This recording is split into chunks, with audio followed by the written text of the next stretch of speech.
ఒక భార్యాభర్త ఉంటాడు. భర్త ఆఫీస్ నుంచి వచ్చిన దగ్గర నుంచి కూడా భార్య ఒకటే అరుస్తూ, గోల గోల చేస్తూ వాళ్ళకి ముగ్గురు పిల్లలు. చివరికి మావయ్య గారి దగ్గరికి వెళ్లి, "మావయ్య గారు మీ కొడుకుతో ఇంక నేను వేగలేను. నేను వెళ్ళిపోతాను సాయంత్రం పూట" అని చెప్పేసి ఉదయం చెప్పేస్తుంది. భర్త ఆఫీస్ నుంచి వచ్చేసరికి ఆళ్ళ ముగ్గురు పిల్లల్ని అలాగే బ్యాగ్ సర్దేసుకొని వచ్చి, "మావయ్య గారు నేను వెళ్ళిపోతున్నాను. ఇంక ఉండలేనంటే" "అమ్మ ఒక్క నిమిషం ఆగమ్మా. నేను పేపర్‌లో చదివాను. ఒక రీసెర్చ్‌లో తేలిందంట. ఇదిగో ఈ టానిక్ తాగితే మీ కుటుంబం అంతా కూడా ప్రశాంతంగా ఉంటుంది. పిల్లలు, మీరు" అని చెప్తే, "అవునా మావయ్య గారు, సరే ఇదొక్కసారి ట్రై చేస్తా" అని చెప్పేసి ఆ టానిక్ తీసుకొని ఒక మూత నోట్లో పోసుకుంటుంది. "అమ్మ మింగమాకు."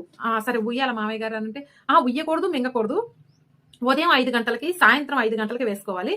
4 గంటల దాకా అవి నోట్లోనే ఉండాలమ్మా. మింగకూడదు, ఉయ్యకూడదు, అలానే ఉండాలి" అని చెప్తే, "సరే మావయ్య గారు" అని చెప్పేసి ఉదయం టానిక్ తాగేసి భర్తను లేపుతుంది. కాఫీ ఇస్తుంది. "హ్మ్. హ్మ్. హ్మ్. హ్మ్." అని సైగ చేస్తూ ఉంటుంది. టిఫిన్ పెడుతుంది. అక్కడ పెట్టటని "హ్మ్. హ్మ్." అని చెప్తుంది. సాయంత్రం ఇంటి నుంచి వచ్చేపటికల్లా ఈమె టానిక్ నోట్లో వేసుకొని ఉంటుంది. ఇక ఎక్కడా గొడవలు లేవండి. ప్రశాంతంగా ఉంది పిల్లలు. ఇల్లంతా కూడా సాయంత్రం